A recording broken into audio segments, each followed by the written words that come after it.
Good afternoon, everyone. Thank you for joining us.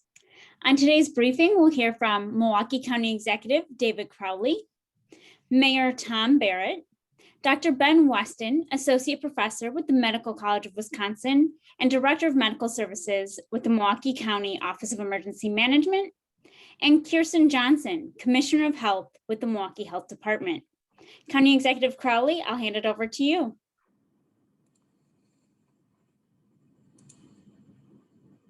You're on mute. Oh. County Executive Crowley, do you want to kick things off?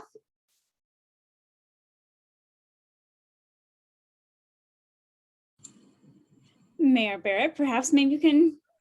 That sounds good. I'm happy to do that. Thank you very much, Catherine. Well, good afternoon, everyone. Our outreach to protect people from COVID-19 continues with our community-based vaccination sites. We've made a deliberate and concerted effort to make sure that we are getting vaccines closer to where people live in the neighborhoods. So in the past few days, we've been at churches, we've been at libraries, we've been at schools where we have provided vaccinations to residents. So I apologize. Apparently, I'm having some difficulties with my speaker. So first and foremost, thank you, Catherine, and thank you all for being here. I'd like to start off by highlighting a special effort to get our Native American community vaccinated. The Gerald L. Ignis Indian Health Center is teaming up with the Wisconsin Department of Health Services to distribute the COVID-19 vaccine to any enrolled tribal member or descendant of in Milwaukee County older than 18 years of age. This event will take place today through Thursday, March 11th, from 9 a.m. to 4 p.m. each day. So if you are eligible, go to the Gerald L. Ignis Indian Health Center website, or you can call 414-316-3737 to make an appointment. Throughout this pandemic, the data has shown that the impact of COVID-19 varies greatly among communities in our county.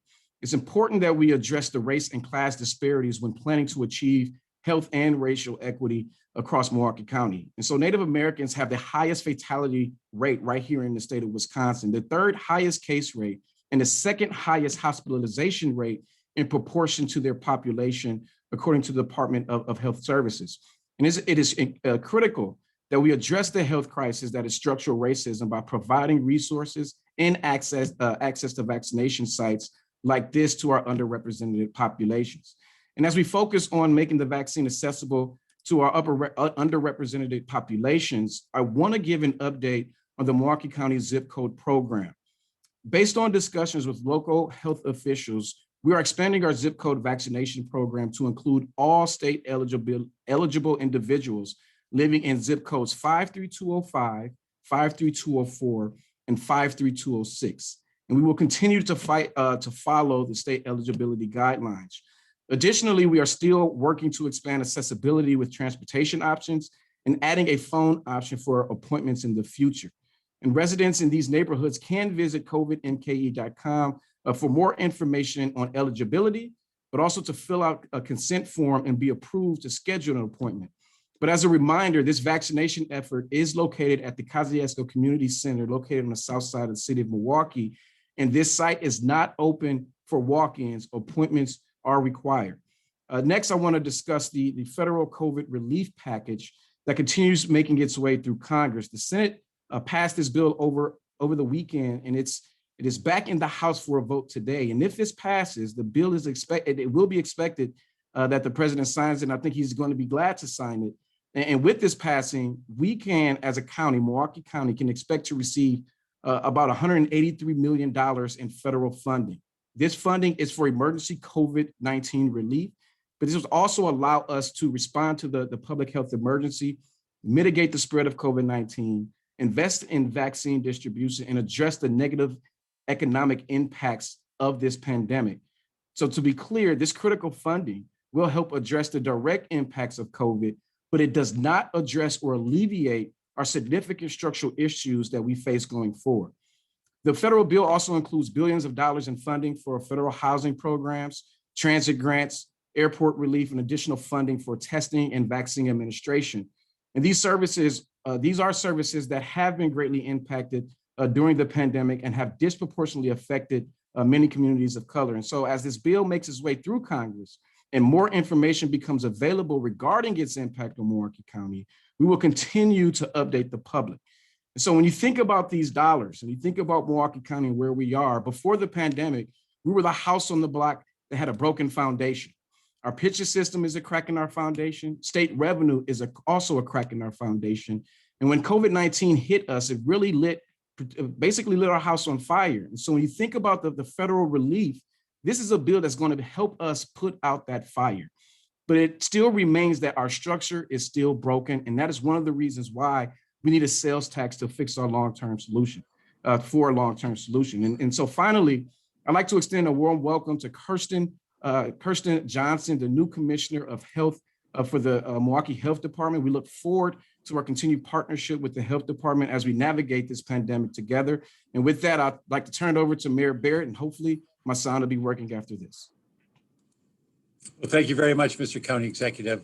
I'm glad that your sound is working. As I was saying earlier, I'm very, very happy to report that in the past few days, we've been at churches, we've been at libraries, we've been at schools where we provided vaccinations to residents and teachers, because that's clearly a priority for us right now in typically underserved neighborhoods.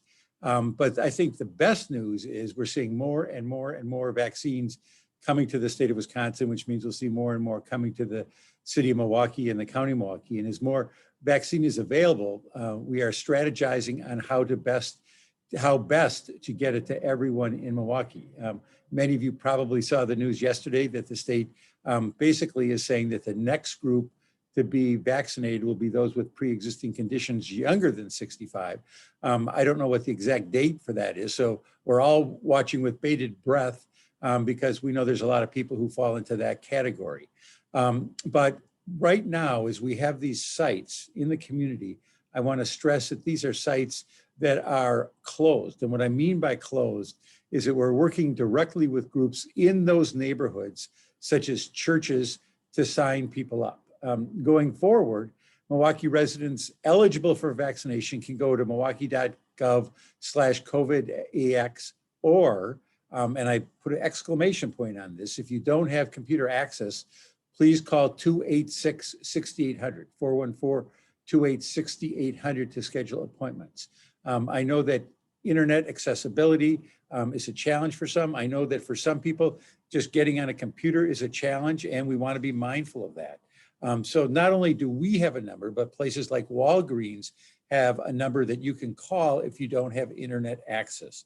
So if you're at Walgreens, or if you're interested in going there or one of the other pharmacies, I would check with them directly to see whether you can make a phone reservation as well as using the internet. But I want to also make a point, because we're putting this emphasis on teachers, because we want to make sure that we're providing vaccines for all the teachers that are currently in the classroom.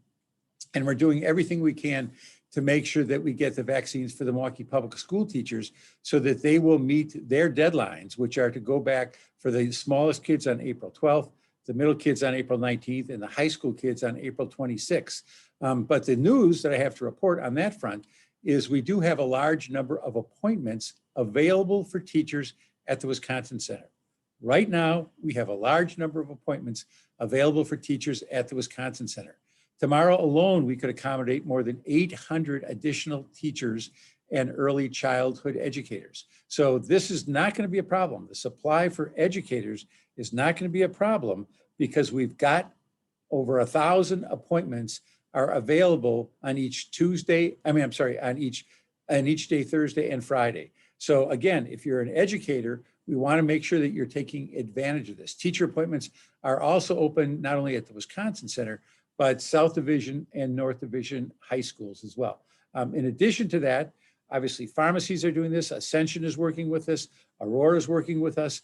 So we want to make sure that we're doing everything we can, because we know that there's been a lot of disruption for the kids.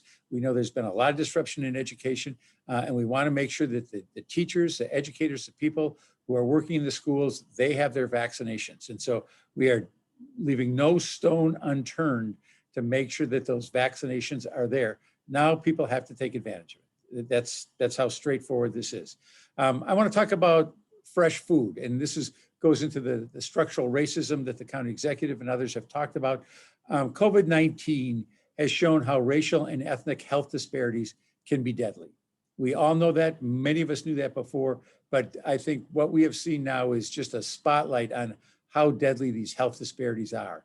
And even before COVID, we had been working to address those disparities here in the city of Milwaukee. The effort involves many approaches, and one of those is making sure that there is access to healthy food throughout Milwaukee. This week, we are launching the latest round of Fresh Food Access Fund. We are partnering with businesses and not-for-profit organizations to provide matching funds to make healthy food more available and to increase knowledge about healthy food.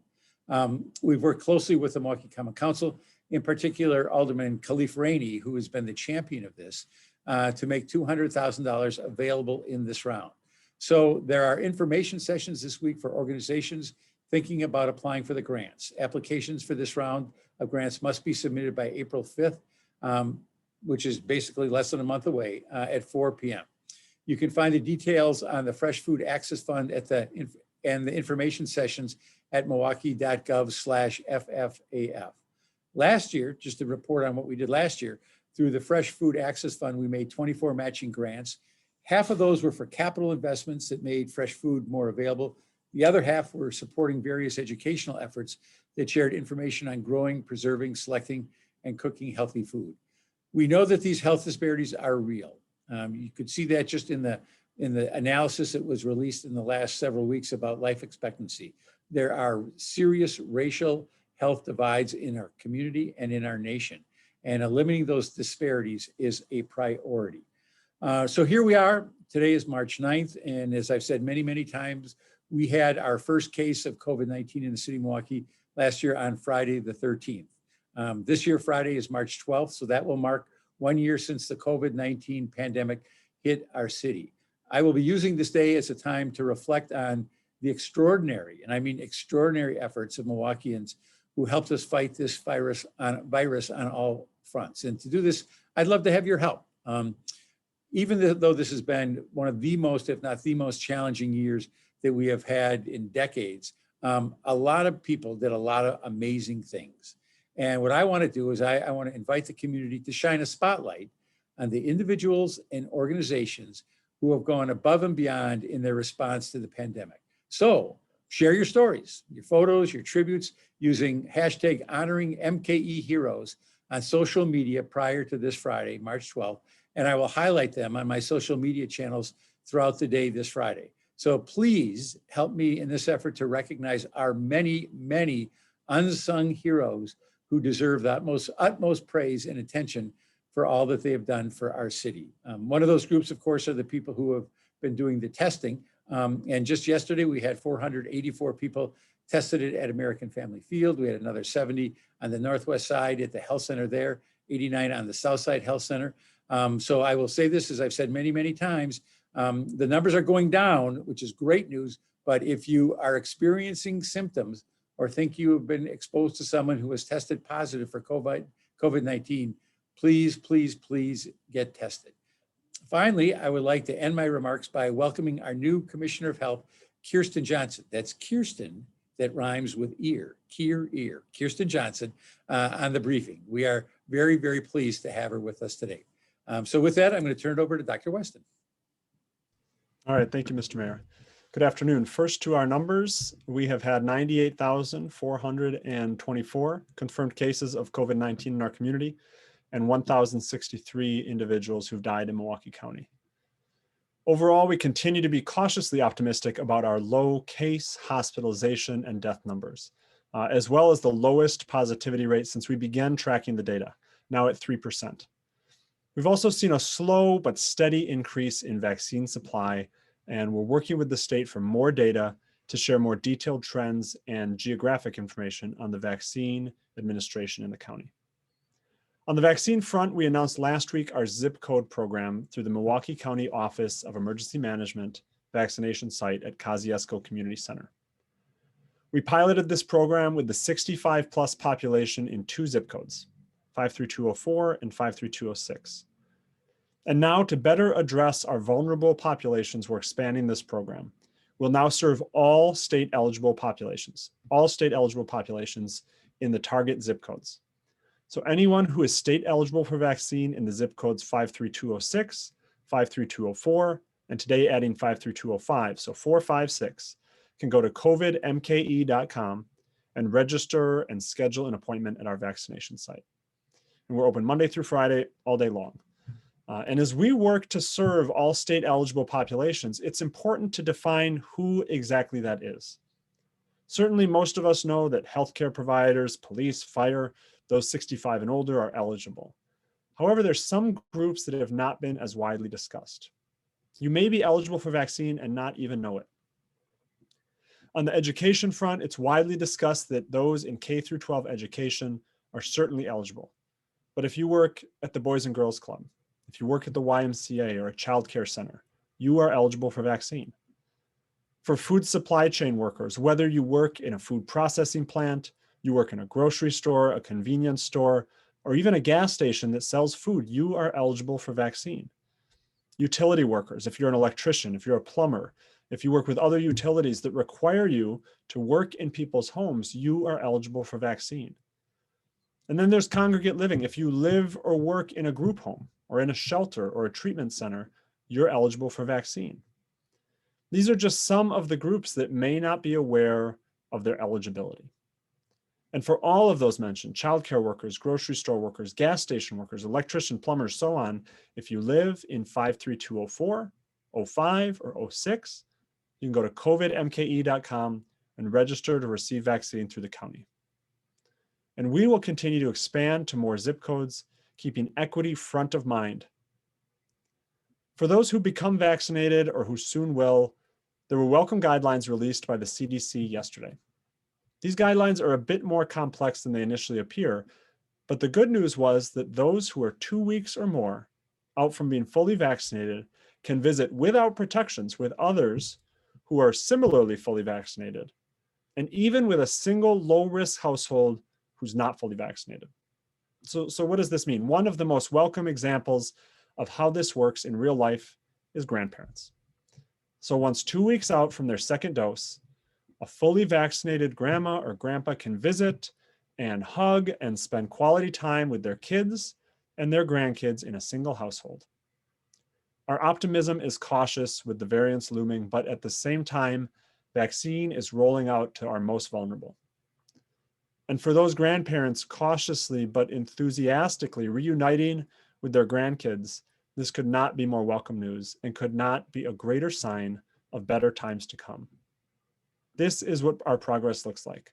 We are getting through this pandemic and the end is truly in sight. The more people we can get vaccinated, the faster we can get back to some sense of normalcy. Thank you very much. Stay safe, and I'm honored to welcome and pass it along to our new Health Commissioner, Kirsten Johnson.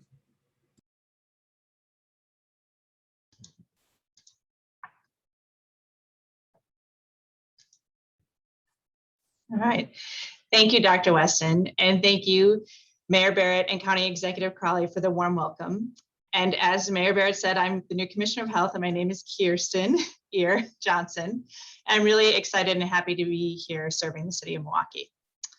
I'm just going to jump into our update for the Milwaukee Health Department, starting with our community-based vaccination sites. This week, we have sites at Mitchell Street Library today from 3 to 7. These appointments are already full. We have another community-based site tomorrow at the Villard Street Library, which is from 3 to 7 on Wednesday, and there are still appointments available at that site. And the Milwaukee Health Department is also holding MPS-only clinics at North and South Division High Schools. We are working on finalizing our community-based vaccination site plan and hope to have a 6 to 8 week glance available online within the next week. All this information can be found on the Milwaukee Health Department website. The Wisconsin Center is also open 7 days a week. Our focus over the past 2 weeks has been on educators. We have been fortunate to have a great partnership with Children's and the Medical College of Wisconsin to staff our clinics. In addition, as Dr. Weston mentioned, there are other populations that are available that are eligible for a vaccine. Starting tomorrow, the remainder of 1B, as Dr. Weston very clearly spelled out, are available and can come to the Wisconsin Center and need to register it in advance. We will continue to vaccinate our educators. They are a priority, and all previously eligible individuals. Finally, we are finalizing our plans for homebound vaccination. We are continuing to encourage anyone who has symptoms or has been exposed to be tested. And next week, on Thursday, March 18th, we will be issuing a new health order. That's it. Thank you, Commissioner Johnson. I am waiting for questions in the chat, but in the meantime, I did have one or two emailed to me, but it seems that we have some coming through, so we can start with the ones in chat. All right, for Nick Bohr with WISN 12, the question goes to Dr. Weston. Literally, how do you see this working as we move to 1C? If someone has a qualifying health condition, will they get a doctor's note? How would someone tell a vaccinator that they will have COVID, for example? COPD, for example. COPD, for example, I think, which is a lung condition. So we don't know yet. We'll see what comes from the state. They will have more information, from my understanding, this week on what those conditions will entail. Throughout the pandemic, and certainly throughout the vaccination efforts, I think there's always been a balance. You want to make sure the right people are getting vaccinated. You want to make sure it's the eligible populations and people aren't, quote unquote, sneaking through.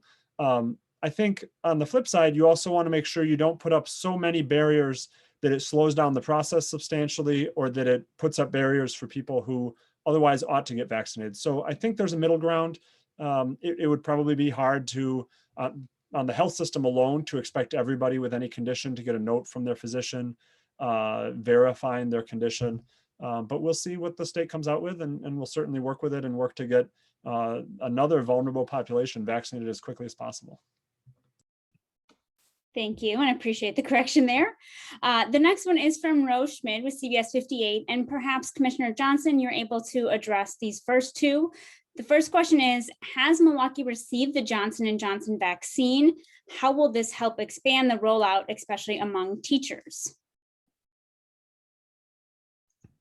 Sure. So we have not received any Johnson & Johnson vaccine, nor have we been informed by the state that we will be receiving it. So as of right now, we don't have any and don't have a sight line on when we'll have it. Thank you. And the next question she has is, do you feel you're on track to meet your goal of having all educators vaccinated by March 15th? I think we're on track to have all educators have access to being vaccinated by March 15th. Absolutely. So there is vaccine available, as Mayor Barrett mentioned. We have appointments available for this Thursday and Friday at the Wisconsin Center. And in addition, there's some availability at the MPS specific sites. Excellent. And this final question is for you as well. Can you talk about the new clinics you opened today at the Mitchell Street Library in North Division High School? Who is eligible to go to these clinics, and how many people are getting vaccinated there today? Sure. So the priority for those clinics are individuals in that who the library clinics are specifically for educators, and I don't want to misspeak. So let me get back to that question if that's okay. Yep, that sounds great. All right, the next one is from Stephanie Hines with TMJ4. She says, records show Milwaukee has fined 50 plus businesses more than 126,000 since the beginning of the year for COVID health code violations. Some of these businesses have been fined multiple times. At what point do these citations and fines end with a business's health plan being revoked? Do they get warnings? How does this enforcement evolve as more and more people get vaccinated? So Marlena has joined us. Marlena, do you might want to chime in on this? You've been involved in that directly.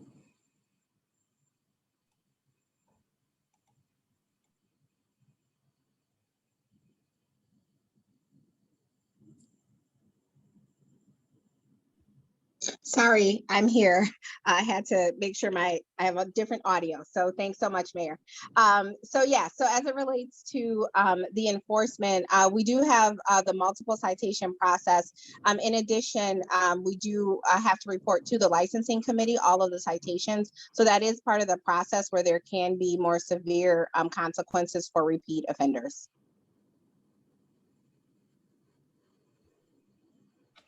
Thanks for jumping in there. The next question is from Ben Wagner with WISN 12. He says, if there are so many vaccine appointments open to teachers tomorrow, would the city consider opening appointments to those potentially in the next eligible group?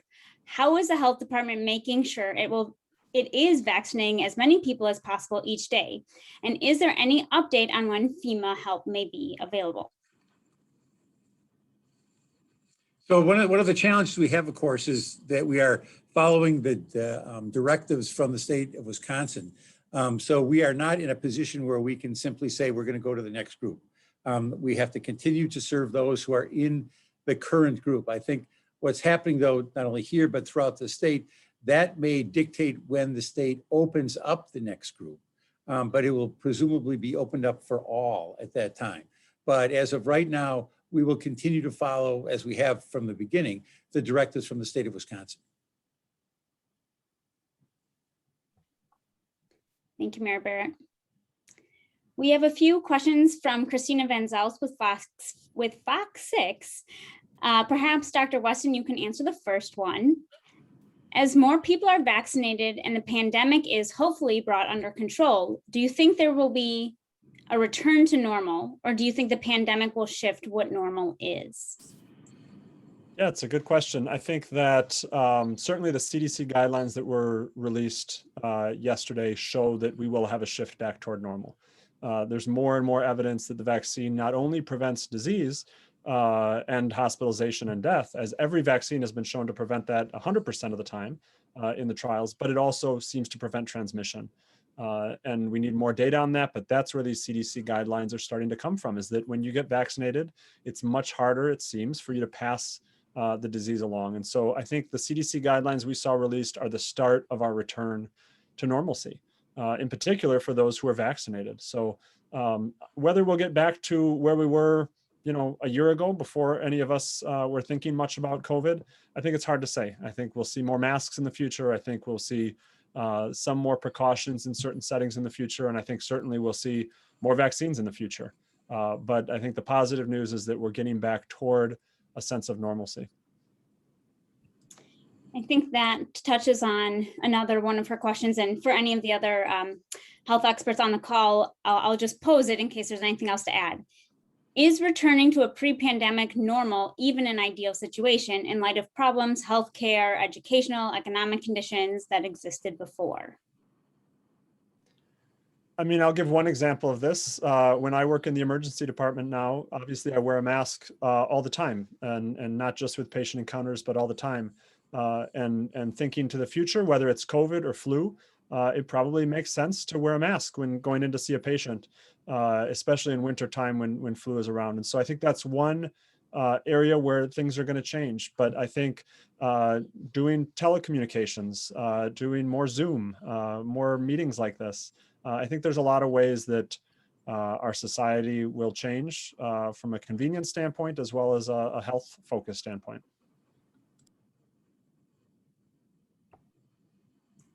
Thank you, Dr. Weston.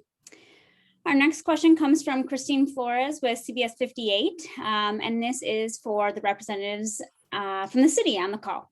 The list of businesses being fined for violating the COVID-19 order continues to grow. Some businesses even being repeat violators. Aside from facing hefty fines, and are there other consequences a business faces, like loss of a license or a forced closure? If there's anything else to add to that. Well, I'll jump in and Deputy Commissioner Jackson can also add in. A number of these businesses are businesses that are licensed by the city. And so they will be required at some point, presumably, to go before the Common Council to have their licenses renewed. If I were one of the owners or operators of one of these establishments, I would not be real excited about going before the Common Council Committee of Jurisdiction if I had a long list of violations, any type of violations, because that's the type of thing that could put you in the hot water.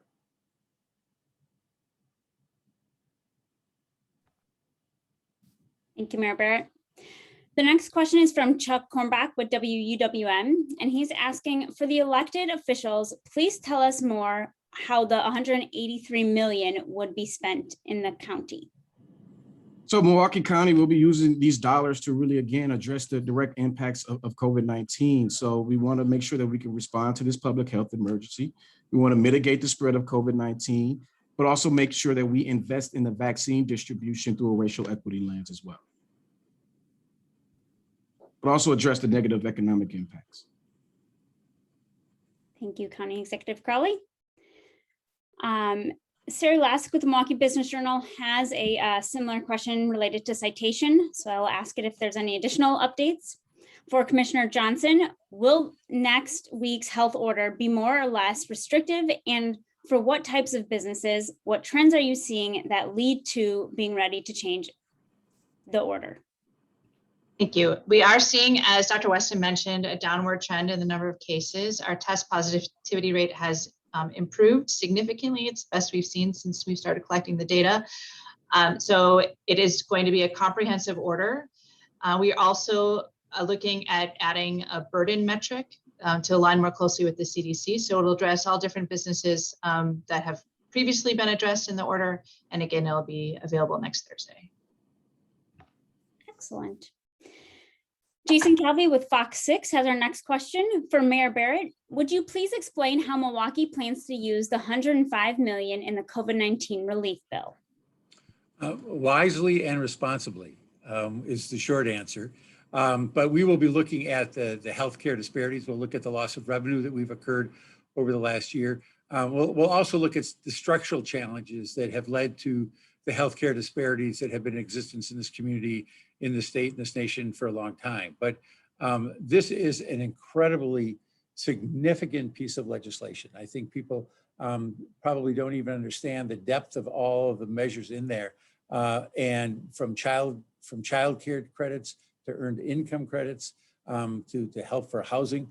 This is one of the most significant pieces of legislation really in the last generation. So we'll be working with, obviously, our members of our Common Council. We'll be working with other stakeholders in the community to make sure that we are using it wisely and responsibly. Sarah Lask with the Milwaukee Business Journal has a follow-up question for the city, wondering, does the licensing committee have any specific criteria to determine when and how to penalize a business breaking the COVID-19 rules to ensure it's equitable? So I can answer.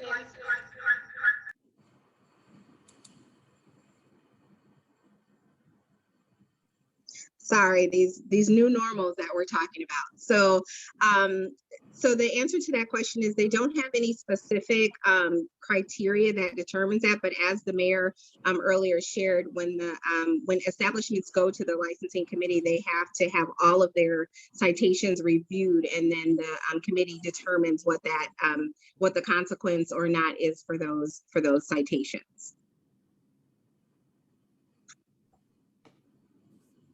Our next question is from Ben Wagner. He says, it's a quick follow-up to his question. Does the health department know when FEMA help may arrive, and does that aid still likely include federal resources assisting at the Wisconsin Center? So we know that FEMA does, we do plan to have FEMA on March 15th, so next Monday. And that resource includes actual personnel as well as financial resources. Thank you. The next question is from Graham Kilmer with Urban Milwaukee, and it's for Mayor Barrett and Commissioner Johnson. Does the city know why educators, childcare providers are not currently utilizing the vaccine at the level it is available to them? Is it an issue of access? And approximately how many educators and childcare providers have been vaccinated thus far? Obviously, we've got several sites there. We've got the site at the Wisconsin Center, which is basically focusing on educators. But by adding the North Division and South Division sites, again, which will be for educators only, MPS educators only, we believe we're going to see those numbers continue to grow. I am not disappointed in the numbers up to this point. I think there have been literally thousands of educators, both MPS educators and educators in other schools, as well as childcare providers who have taken advantage of this. What we want to make clear, though, is that we have been so exhaustive in our attempts to make sure that all educators have access to a vaccination by March 15th, that we have taken really some pretty gigantic steps to do that. And we've worked very, very closely with the governor's office, with the Department of Health Services at the state level, because it is such a high priority for us to make sure educators, again, those who are currently in the classroom and those that will be returning to the classroom in the next 5 or 6 weeks, that they have access to this vaccination. So I think the numbers are going to continue to grow. I talked to the superintendent again yesterday about this. He's been very, very responsive. I'm reaching out to the school board president as well as representatives of the union for MPS to make sure that they know that their members can certainly be vaccinated right now. So it's really a full court press to make sure that they take advantage of what we have provided for them up to this point.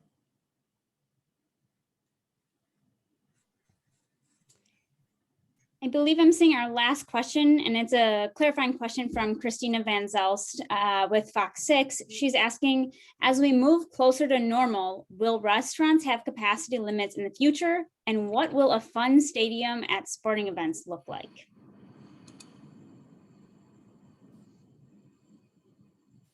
So currently under our orders, restaurants, as long as they have filed and had a safety plan that was reviewed by the health department, do not have capacity restrictions, as long as they're able to maintain some of the pieces that we need to see in place to mitigate risk. And I can't define what a fun sporting event will be like, but I'm certainly excited for what we have coming on April 1st with the Brewers opening day. A win.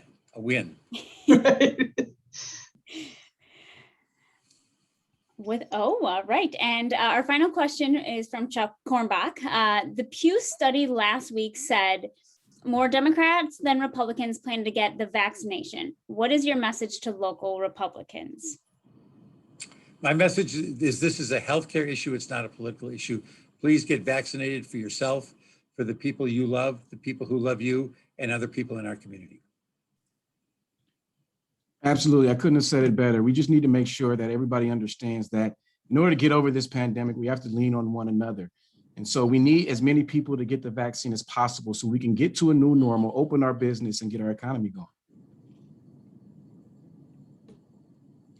Well, thank you all. That's a good way to end today's briefing. Thank you all to the media that attended today. Thank you for the great questions, and we'll see everyone on Thursday.